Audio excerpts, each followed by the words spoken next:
Yo, what's good? It's Brother Brandon, back with another front porch guitar lesson. Alright, so this morning I was kind of reminiscing about some of my first guitar lessons and just how truly challenging it was to really like memorize the notes on the fretboard. I mean, I'm still trying, but one of the things I remember working on was just like the G major scale, right?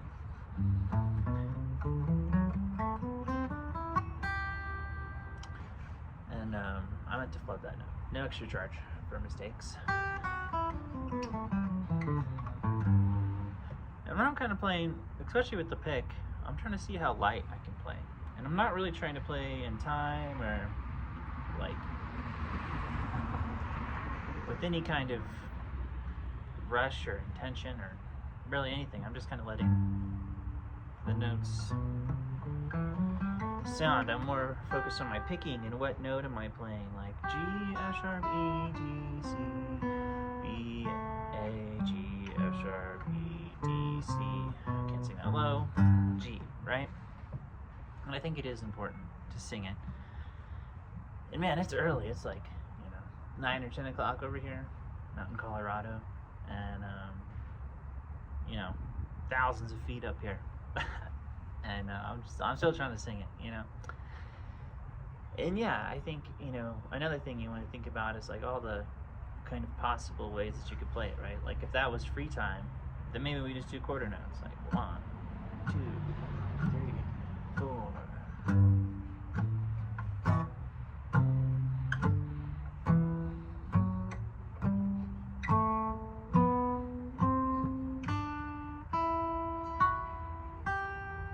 Maybe 8 notes. 1 and 2 and 3 and 4 and 1 and 2 and 3 and 4, right? Here's where it starts getting tricky, because I like to go up the rhythmic intensity, I guess, or speed. So, if that was 2s, then here's 3, like 1, 2, triplets.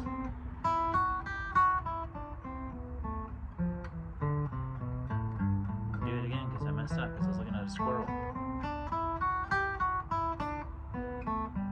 Doing flips.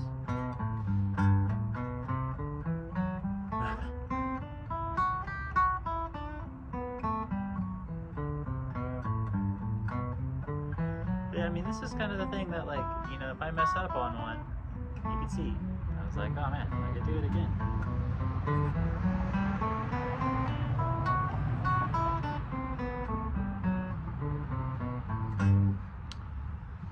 And that was triplets, and I don't really do that very often. I don't really ever just like sit here and shed the scale in triplets, but I think it's important that you can do it, like just being able to think about the scales and the keys and the rhythmic possibilities and the fingerings, and you want this stuff to be like really natural, because like when you're playing, like live or at the show or whatever, you don't want to be like thinking about like, oh man, am I playing major 7? Am I in the key of G? Like if someone says G, I want to be like, I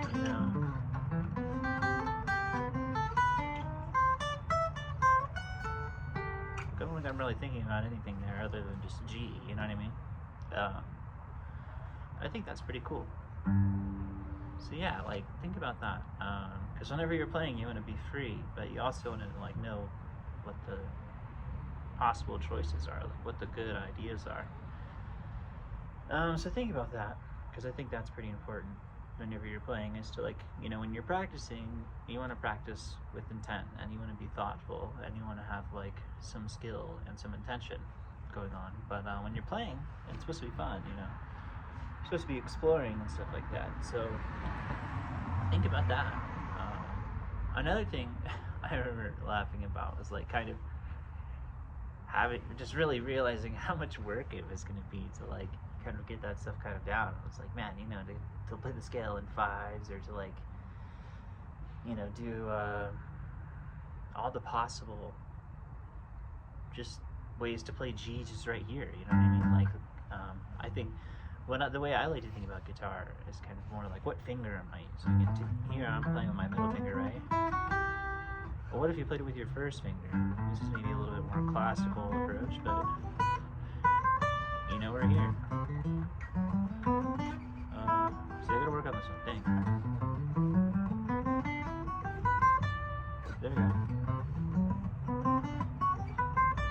notice I'm playing triplets again because it's in groupings of 3. But I think that's like, you know, where it's like, okay, well, if I'm naturally playing triplets, maybe here I need to work on 8 notes. 1 and 2 and 3 and 4 and 1 and 2 and 4 and 1 and 2 and 3 and 4. You know what I mean? And yeah, I think that's like super good stuff too, to like realize that like, okay, if this is first finger and this is second finger, this is third finger, right? You know, playing with your pinky here would be hard, but like if you did it here, right? F sharp. And it's just important to be able to think about that kind of stuff. I mean, you could do it here, I guess, if you really want to do it. You can't really play that sharp, so you kind of have to break some rules, but you know, no one really plays like that. But for the exercise, I think you get the idea of it. Or like, okay, well, if this is G with my pinky here, you know, to me, it's like, it could be like a B minor, it could be like a G, or a C, I mean, with a G underneath. Kind of sharp 11 vibe, I guess. That's the other thing I was thinking. You could do all your Hendrixy kind of stuff there. Yeah, but that's a pretty cool, interesting way to think about scales and just like kind of practicing like fundamental stuff. It's just like all that kind of really just came out of the scale, if you know what I mean. Like, it's like, okay, well, here's my first finger stuff, right? I'm playing that now, and I'm thinking, it's a little Johnston.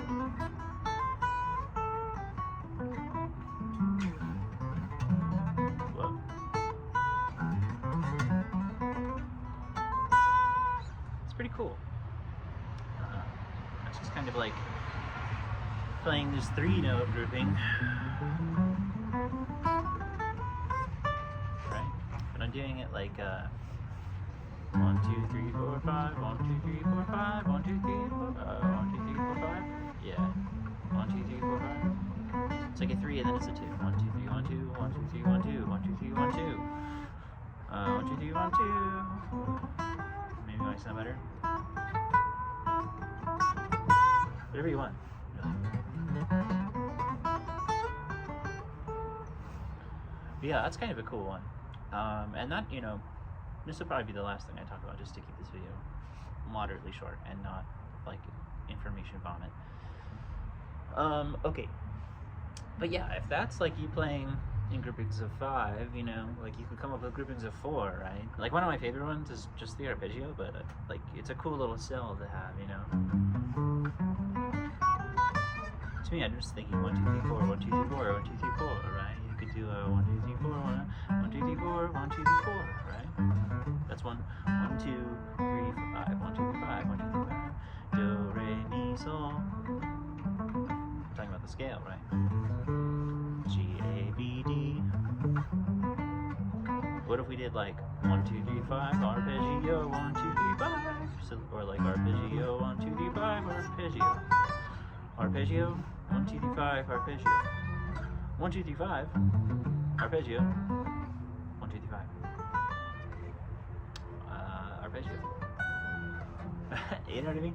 So that could be kind of cool, like just to kind of like mix match different kind of like number groupings together. You could do like, you know, I'm just trying to think of some. 1, 2, 3, 4, 5, 1, 2, 3, 4, 5. And that's really just the arpeggio, but you could do, you could play the 9. You know? Oops. There's a flat 9 there. You could do sharp 11 if you want. But that's like something to work on, and here we didn't really talk about any picking. That was kind of why I was going to use the pick. But that's what I think about, is like, you know, okay, so here, I mean, all these are pretty pickable. Like, it would be kind of harder to play that with your fingers and the pick. So like, you'd want to go like, you know, pick, pick, pick, pick, pick, pick, pick, pick, pick, right? But like with something like this, you want to do hammer on, finger, finger, hammer on.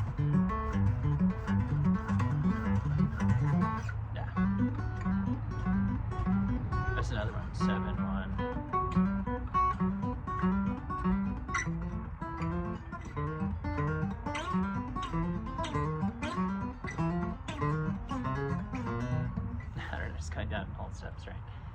But that could be fun. I don't know, just thinking about that kind of stuff, and that, you know, that's a whole other lesson probably, just like moving in intervals, moving ideas in intervals. I'll add that one to the list. But yeah, you know, you could do this all day, bro. You could come up with groupings of 3. We haven't done that yet. And, you know, triads are great for that.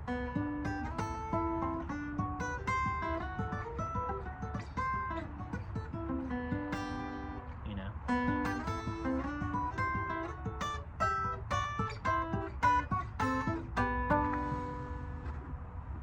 Stuff like that. And that's just, you know, taking 3 notes and then putting them on 3 strings, 1, 2, 3, and I'm playing a triad, which is only 3 notes, E, D, and G, which is really just 3, 5, 1, you know?